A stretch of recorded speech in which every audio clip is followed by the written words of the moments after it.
નમસ્કાર મિત્રો, આપણે મેથ્સની અંદર 25 અલગ અલગ કોન્સેપ્ટ અને 25 ક્વેશ્ચન સારા એવા જોઈએ કે રિપીટેડ થતા હોય, વારંવાર પરીક્ષા રેલવેને બહુ જ વહાલા હોય અને વારંવાર રેલવે જેને પૂછે છે એવા દાખલાઓ. એટલે 100% શક્યતાઓ છે કે આ પ્રશ્નો વધારે પૂછાય એવા. બરાબર, આના અંદર આપણે પાર્ટ 2 મૂકી રહીએ છીએ. પાર્ટ 1 ઓલરેડી મુકાઈ ચૂક્યો છે. જે લોકોએ ના જોયો હોય તે અચૂકથી જોજો. બહુ મસ્ત દાખલાઓ છે, ઘણા કોન્સેપ્ટ તમને શીખવા મળશે. તો એમાં આપણે શરૂ કરીએ પહેલા જ દાખલાથી. પ્રશ્નો વાંચીએ પહેલાં શું કહેવા માંગે છે. આ બધા પ્રશ્નો રિપીટ થયેલા છે, એટલે કે ગઈ પરીક્ષામાં પૂછાયેલા છે અને NTPCમાં આવેલા સવાલો છે અને ગ્રુપ ડીમાં પણ આવા પ્રશ્નો આવેલા છે. હવે જોઈએ કે જો કેના 40%, બરાબર, તો ઘણીવાર સમજાવ્યું છે પહેલાં 40%, અને આપણે શોર્ટમાં કેમ લખીએ તો કે 2/5 લખી શકાય. ઓકે, શું કામે કે ભાઈ આ 40/100 છે, આપણે આ શૂન્ય ઉડાડી દઈએ તો ભાગ હાલે 2 દુ 4 ને 2 પંચા 10, એટલે મેં શોર્ટમાં લખ્યું છે. ઓકે, તો કે ભાઈ એટલે કેના 40% એ છે ને 10/2400%. 10/2400%થી 10 ઓછા હોય તો કેનું મૂલ્ય શું, એ તમને પૂછેલું છે. તો જે પ્રમાણે લખ્યું છે એ જ આપણે લખતા જઈએ. જો કેના, બરાબર છે, શું કીધું છે તો કે ભાઈ કેના બરાબર છે 40%, એટલે 2/5 એ શું છે તો કે 10ના, એટલે હું લખું 10 અને એના બરાબર છે 2400%, બરાબર છે. આ ટકા થી પણ 10 - 10 ઓછા છે, બરાબર. જો આ 2 શૂન્ય ઉડી જશે, આ શૂન્ય ઉડી જશે, એટલે ટૂંકમાં કહેવાનો મતલબ રહ્યો 240 - 10. ઓકે, આખું શું થઈ ગયું 240 - 10, એટલે 240 - 10નો મતલબ થશે 230. સમજી ગયા? હવે જુઓ, જ્યાં છેદ ઉડે છે ત્યાં ઉડાડીએ. આ 2થી પહેલાં આપણે છેદ ઉડાડીએ તો 115 થયા, અને આ 5ને તમે ઉપર લઈ જાઓ એટલે કે ભાઈ 11 પંચા 55, બરાબર છે, એટલે 550 આજુબાજુ થઈને 55 25, 550 ને 25 બીજા એટલે 575. તો કેનું મૂલ્ય જે છે એ આપણને શું મળ્યું 575. ખૂબ જ વખત આ પ્રશ્ન જે છે એ પૂછાશે. ક્યારે કેમ કહેશે કે તો આ આનાથી કેટલું વધારે અને આ આનાથી કેટલું ઓછે. આ ટાઈપનો પ્રશ્ન વારંવાર બને છે, એટલે આ સરસ કોન્સેપ્ટ આપણને અત્યારે જોવાઈ ગયો. નળ ટાંકીમાંથી પણ રિપીટ થતો હોય એવો કોન્સેપ્ટ કે ભાઈ એક નળ છે એ 24 મિનિટમાં ભરે છે અને કોઈ નળ બીજો છે ને એ 36 મિનિટમાં ખાલી કરે છે, બરાબર. આ ટાઈપનો પ્રશ્ન પણ તમને બનતો છે. હવે કહીએ કે ભાઈ બંને સાથે ખોલવામાં આવે તો સિમ્પલ વસ્તુ છે, ઉપર આપેલા બંનેનો ગુણાકાર, બરાબર છે, અને છેદમાં એ બંનેનો તફાવત મૂકી દેવાનો. આ એટલા માટે જોઈએ છે કે આ છે ને તમે મૌખિક કરતાં શીખી શકો. અહીંયા ઉપર જ તમે સીધું બેનો તફાવત જો જોઈ લ્યો, બરાબર છે, એટલે કે ભાઈ 24 ને 36નો તફાવત 12 આવે તો તમે સીધા 12 જો આને પછી લખવાનો બેસાય, આને ગણવાય ન બેસાય. અત્યારે તો આપણે 24 × 36 કરીને છેદમાં 12 કરીએ છીએ, પણ પરીક્ષામાં તમને સીધી જ ખબર હોય કે આ બેનો તફાવત છે એ 12નો આવે છે અને ઉપર 24 છે, તો એ હું 24ને સીધા ઉડાડી દઉં, બરાબર. આમ પરીક્ષામાં તો શું કરવાનું કે વાંચતા તફાવત શું આવ્યો તો કે 12થી જ સીધા ઉડાડો, 12 × 24 અને અહીંયા 36 × 72. હાલો ભાઈ, એનો જવાબ થઈ ગયો 72. આટલી સ્પીડ, આટલું આપણને ફટાફટ આવડી જાય, એટલા માટે આ જૂનો દાખલો પણ લીધો છે. કારણ કે આવા બી પૂછાય છે. હા, તમે જોજો પરીક્ષામાં પૂછાશે જ. આ પેટર્ન પણ NTPC રેલવેવાળાને ખૂબ જ વહાલી છે. પ્રશ્ન જોઈએ પહેલાં શું કહે છે કે ભાઈ 8% વાર્ષિક વ્યાજ દરને ઘટાડીને 6 માસિક રીતે પણ ચક્રવૃત્તિ વ્યાજ જો કરવામાં આવે, બરાબર છે, તો વ્યાજ ચૂકવનારને કેટલા ટકાનું નુકસાની થાય. ફરીથી સમજાવું કે ભાઈ તમને પહેલાં એવું છે કે તમે 8% સાદા વ્યાજે વાર્ષિક વ્યાજ ચૂકવો છો, પણ હવે હું એમ કહું એક કામ કર, એના બદલે તું મને 6 મહિને વ્યાજ ચૂકવજે અને હું 8%ની બદલે એનું અડધું કરી નાખીશ, બરાબર. એ તો આપણે સમજવાનું છે. બાકી અહીંયા 6 માસિક થાય ને એટલે ઓટોમેટિક અડધું થઈ જવું જોઈએ. હો ભાઈ, એ આપણને એ કહેશે નહીં, આપણને ખબર પડવી જોઈએ. તો એ એમ કહે છે કે તો તમને એમાં નુકસાની શું થઈ. તો આ જે છે ને એના માટે એક બેસ્ટ સૂત્ર છે, x + y + x × y છેદમાં 100. એટલે કે આ કેવા શું માંગે છે તો કે જો હવે આપણે 8% હતું ને એને આપણે 6 માસે કરી એટલે 4 થઈ ગયું, એટલે 4 + 4. પછી આ XY માટે શું મેં લખ્યું, અહીંયા તો બે વસ્તુ 4 છે, એટલે 4 × 4. 4 × 4 શું થાય તો કે 16 અને છેદમાં આવશે 100. ઓકે, એટલે હવે જુઓ જી 8 અને વત્તા 0.16 થયો. તો એણે શું પૂછ્યું કે ભાઈ તમને કેટલી નુકસાની થાય, ચૂકવનારને કેટલી નુકસાની થઈ તો કે 0.16%ની. એનો મતલબ કે ભાઈ કોઈ દુકાનદાર એમ તમને કહે છે કે ભાઈ તું 8%ની બદલે મને 4% વ્યાજ આપ, બરાબર છે, પણ તું મને 6 મહિને આપજે. એટલે એ 6 મહિને તમને આપવાનું કહે ને તમે હા પાડી દો કે હા, પણ જો એ ચક્રવૃત્તિ વ્યાજ લે ને તો તમારે વધારે ચૂકવવા પડે છે. આ જેનો કોન્સેપ્ટ હતો પ્રશ્નનો. ત્યારબાદ બીજો કોન્સેપ્ટ છે કે જે આ પણ પૂછાય છે ટકાવારીમાંથી. એમ કહે છે કે ભાઈ એના 3.5% એ છે ને કોઈ 3.5%ની વાત કરે છે, જ્યારે બી છે ને એ 6% લેખે એવી વાત કરે છે. પણ શું તો કે 3,60,000 રૂપિયા 4 વર્ષ માટે સાદા વ્યાજે લે છે. એટલે કે ભાઈ એ છે એ આટલા ટકા સાદા વ્યાજે લે છે, બી છે એ આટલા ટકા સાદા વ્યાજે લે છે, પણ 4 વર્ષ માટે બંને લે છે. તો પછી છેલ્લે તમને પૂછી લે કે ભાઈ તો આ બંનેને આવતો વ્યાજનું જે તફાવત છે એ શું રહેશે. તો સિમ્પલ વસ્તુ હતી કે ભાઈ આ 3.5% અને 6% એ બંનેનો વ્યાજનો ડિફરન્સ શું છે તો કે 2.5%. અને એ 2.5% કેટલા વર્ષ માટે છે તો કે 4 વર્ષ માટે છે. તો 4 વર્ષ માટે છે એટલે 2.5% 4 વખત લઉં તો એ 10% થઈ ગયા. અને તફાવત પૂછેલો હતો એટલે કે ભાઈ 3,60,000ના 10% જે છે શું થશે તો કે 36,000નો જે તફાવત છે એ તમને જોવા મળશે. ત્યારબાદ મિક્સર એન્ડ એલિગેશનમાંથી આપણે એક પેટર્ન કાલ જોઈ હતી, આજે એક નવી પેટર્ન છે. બરાબર. આ પેટર્ન શું કહે છે કે ભાઈ કોઈ વ્યક્તિ છે ને એ 48 રૂપિયે મળે કિલો એવી વસ્તુ, અને આ કહે છે 14 રૂપિયાની કિલો મળે એવી વસ્તુ, એ બેને ભેગી કરી અને 73 રૂપિયે પર કિલોમાં વેચે અને એને 47% લાભ થાય એવી રીતે તમારે એ બંનેને મિક્સ કરવાના છે. તો એ મિક્સ કરવાનો રેશિયો તમે જણાવો. પ્રશ્ન સમજાઈ ગયા કે ભાઈ માનો કે ચોખાની વાત છે, એક ચોખા 78 રૂપિયે કિલો આવે છે, એક ચોખા 14 રૂપિયે કિલો આવે છે, બેન ભેગા કરો, ભેગા કરી અને તમારે એને વેચવાના છે 73.5 રૂપિયા પર કિલો, અને તેમાં તમને પાછા 47% લાભ થવો જોઈએ. તો તમે આને કેવી રીતે મેળવશો? તો આ વસ્તુ જે છે એનો એક કોન્સેપ્ટ કાલ શીખ્યા હતા, આ નવો કોન્સેપ્ટ છે. તો પહેલાં તમને આની કિંમત ખબર હોવી જોઈએ, એટલે કે મૂળ કિંમત ખબર પડવી જોઈએ, કોસ્ટ પ્રાઇસ, તો જ તમે આને એલિગેશન કે મિક્સર વાપરી શકો. એટલે પહેલાં તમારે કરવું શું પડશે તો કે પહેલાં તમારે એ કરવું પડે કે ભાઈ જો 73.5 બરાબર છે, એ શું લખ્યું તો કે 73.5 એ રૂપિયામાં તમારે વેચવાનું છે. એટલે આપણે શું લખ્યું કે 73.5 રૂપિયામાં હું વેચું, બરાબર છે. તો મને કેટલા ટકા 47% લાભ થવો જોઈએ, એટલે કે 147% રકમ થઈ. ઓકે. અને એને હું ટકામાં ફેરવી નાખું, કારણ કે ટકા છે તો મારે મૂળ કિંમત પહેલાં તો શોધવી પડશે ને, તો જ હું એલિગેશન કાઢી શકું. આને તમે જ્યારે છેદ ઉડાડશો એટલે છેદ ઉડાડતા તમને જવાબ મળ્યો 50. એટલે એ મૂળ વસ્તુ છે એ મને 50 રૂપિયા પડવી પહેલાં તો જોઈએ. તો અહીંયા આપણે એની ઓરિજિનલ કિંમત એટલે કે મૂળ કિંમત મળી. એવું શું કામ કર્યું કે ભાઈ જો આ જે આપણને ભાવ આપ્યો હતો ને એ નફા સાથે નહોતો, મૂળ કિંમત ખબર નથી. હવે આપણે મૂળ કિંમત મળી ગઈ કે પહેલો ચોખ્ખો છે એ 78 વાળો, બીજા ચોખ્ખા છે એ 14 રૂપિયાવાળા, અને આપણે એ બેન ભેગા કરીને વેચવાના કેટલામાં છે, મૂળ કિંમત કેટલા બની જાય છે તો કે 50 રૂપિયા, બરાબર છે. તો હવે એને આપણે રેશિયોમાં લઈએ. પહેલાં તો જુઓ 50 આ બધામાંથી આપણે બાદ કરતું જવાનું, બરાબર છે. જુઓ 50માંથી 14 બાદ થાય તો અહીંયા 36 આવ્યા, એવી રીતે 78 જે છે એમાંથી 50 બાદ કરીએ તો 28 આવ્યા. હવે એને આપણે છેદ ઉડાડીને થોડુંક નાનું કરી નાખીએ, બરાબર છે. હવે 36 છે તો એને આપણે 18 દુ કર્યા અને 14 દુ કર્યા એટલે 9 ચોક 36, અથવા સીધા અહીંથી 9 ચોક 36 કરી છે અને 7 ચોક 28 કરી શકતા હતા.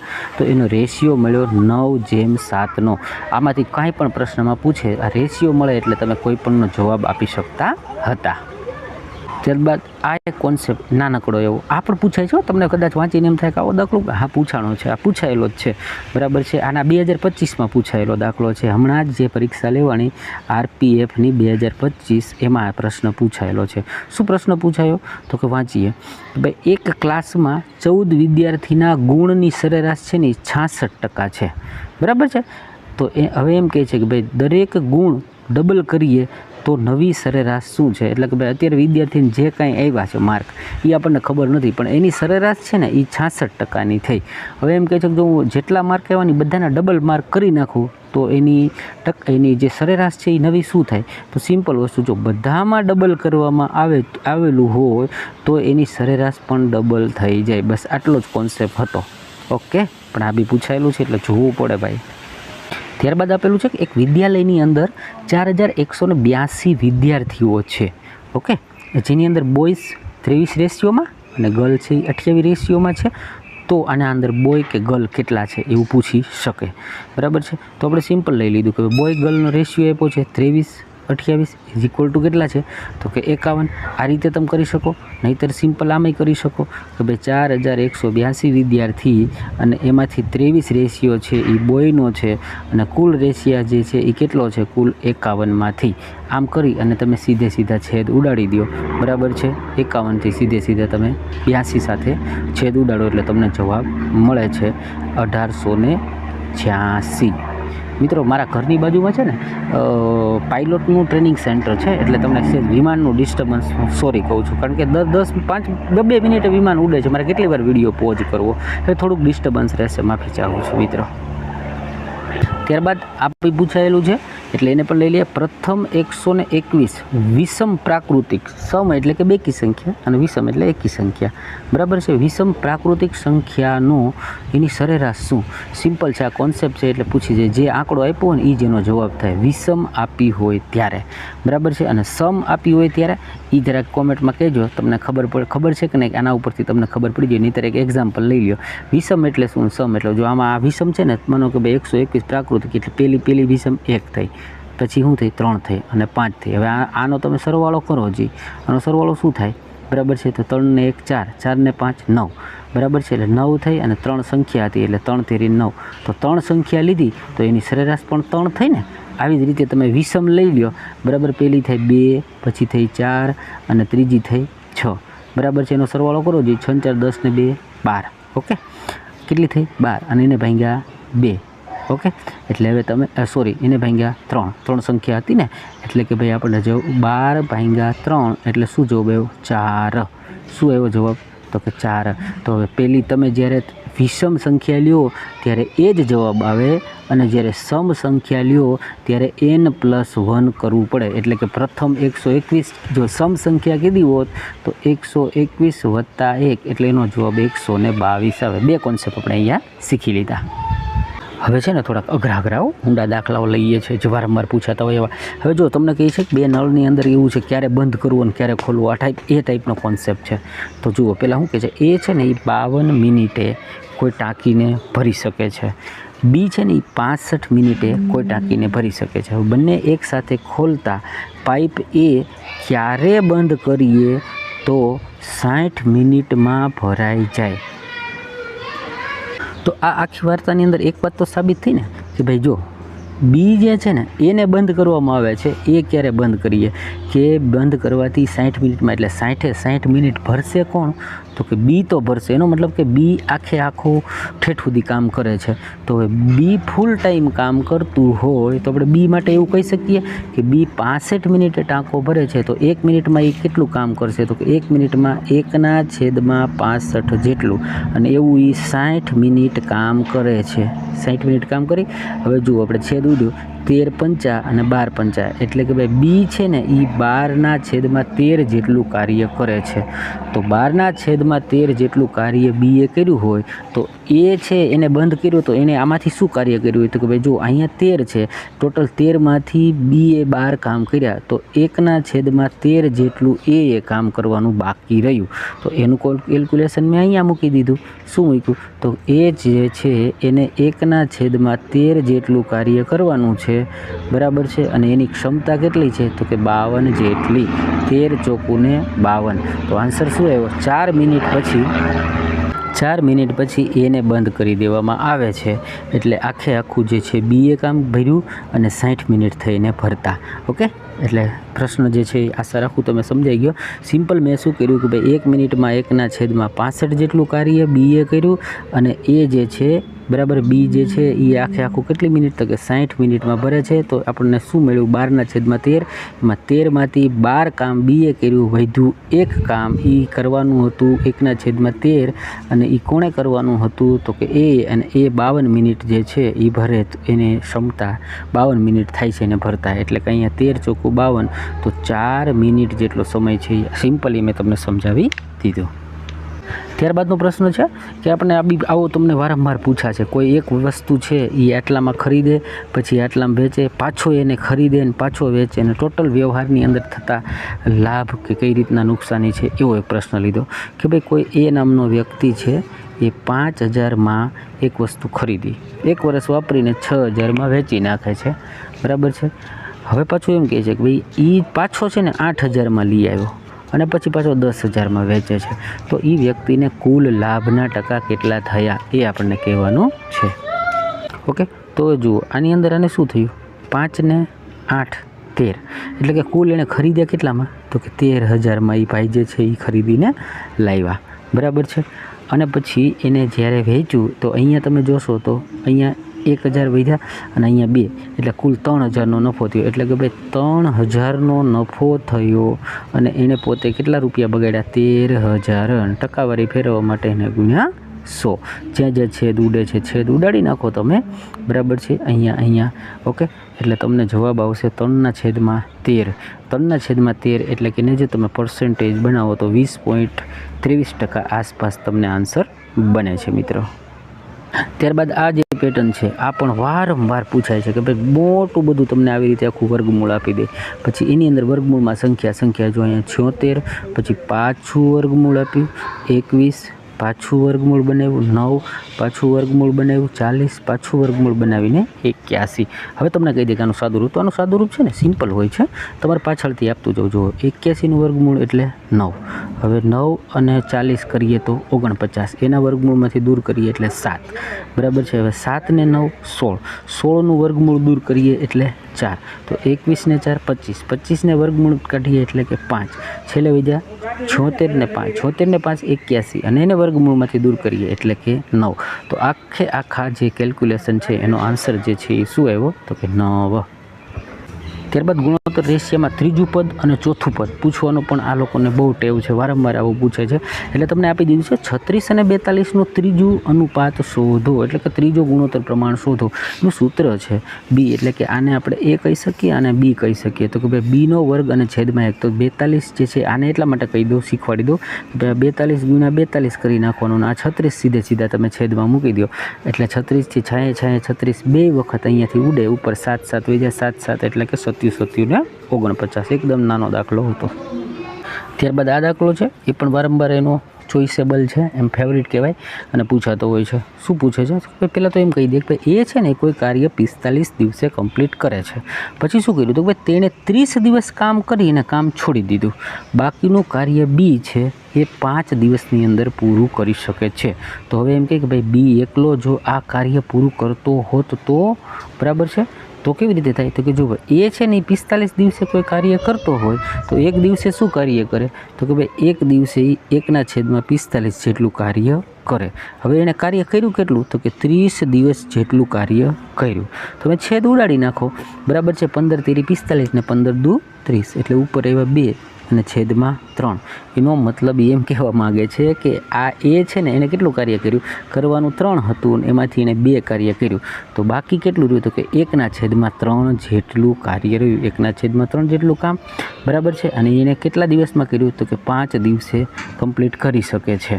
તો એ 5 દિવસે કમ્પ્લીટ કરી શકે છે. તો હવે એને આખું કાર્ય કરવું હોય તો આ એક કામ અહીંયા નહીં રહી જાય ને આ 3 અહીંયા આવી જાય, એટલે કે 5 તેરીને 15 દિવસ લાગે. સરસ કોન્સેપ્ટ હતો. આશા રાખું છું આપ સમજી ગયા છો. લાઈક બાઈક કરતા રહેજો.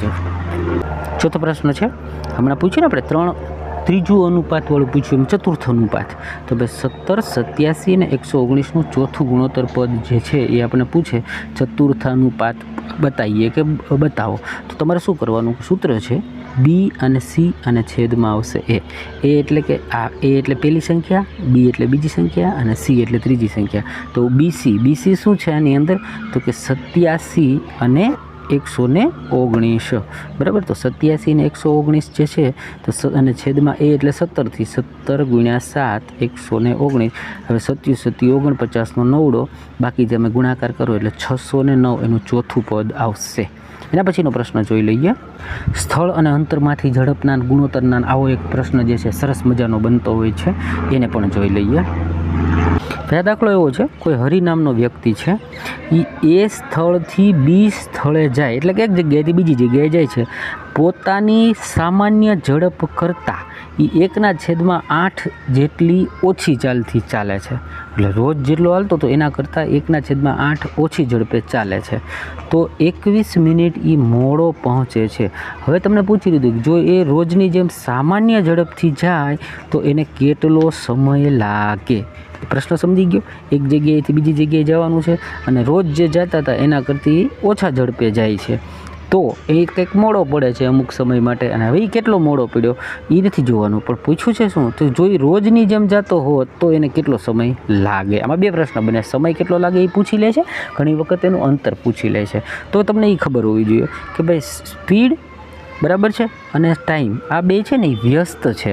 એટલે કાલની જેવું જ છે, જો હું કોઈ જગ્યાએ જાઉં છું, ફાસ્ટ સ્પીડે જાઉં તો ઓછા સમયે પહોંચું, અને હું ધીમી સ્પીડે ચાલું તો મારે પૂગવા માટે ઝાઝો સમય લાગે. એટલે બે એકબીજાને વ્યસ્ત છે, બરાબર છે. તો જુઓ હવે સ્પીડ અહીંયા આપણને શું આપી દીધી? 1/8. તો ટાઈમ છે એનો ઊંધો થઈ જાય, ટાઈમ થઈ જાય 8/1 જેટલું. ટાઈમ જે છે એ 1/8 જેટલું થઈ જાય, કારણ કે બે વ્યસ્ત છે. હવે જુઓ એ શું કહે છે કે ભાઈ જો આ 1 અને ઉપર 8 છે, એ બંને વચ્ચે ડિફરન્સ શું છે? એ બંને વચ્ચે ડિફરન્સ 7નો છે. પણ આ શેનો ડિફરન્સ છે? ટાઈમનો. પણ આ 7નો ડિફરન્સ છે ને રકમ એમ કહે છે કે ભાઈ 21 મિનિટનો ડિફરન્સ છે. એટલે કે 7 = 21, તો 1 બરાબર શું થયું? 3 થયું. તો આ 3 થયું ને, એ જ એણે પૂછી લીધું હતું કે જો એ કાયમી ચાલતો તો એ ઝડપે જાત તો એને કેટલી મિનિટ પહોંચતા લાગે? તો કે ભાઈ તો એને છે ને 3 મિનિટ જ લાગે પહોંચવામાં. સમજી ગયા? પ્રશ્ન એકદમ ઇઝી હતો. ફરીથી થોડીક હિન્ટ આપી દો. આમાં કરવાનું શું હતું? તો કે ભાઈ 1/8 છે એ મેં શું આપ્યો છે? તો કે એની છે સ્પીડ આપી છે. સ્પીડ અને ટાઈમ વ્યસ્ત હોય એટલે મેં અહીંયા વ્યસ્ત કરી નાખ્યું. હવે ટાઈમ વ્યસ્ત કર્યો તો ટાઈમ વચ્ચે તફાવત 7નો છે. તો પ્રશ્ન એમ કહે છે કે 21નો છે. કેટલાનો છે? 21નો છે. તો 1 બરાબર શું આવ્યું? 1 બરાબર 3 આવ્યું. તો એ 3 જે છે ને એ નીચેનો સમય છે, એ જ તો તમારો સાચો સમય છે. એટલે જો એને પૂછ્યું હતું કે ભાઈ તો કાયમી ઝડપથી જતો હોત તો સાચો સમય શું? સાચો સમય જે છે એને 3 મિનિટ માત્ર લાગે.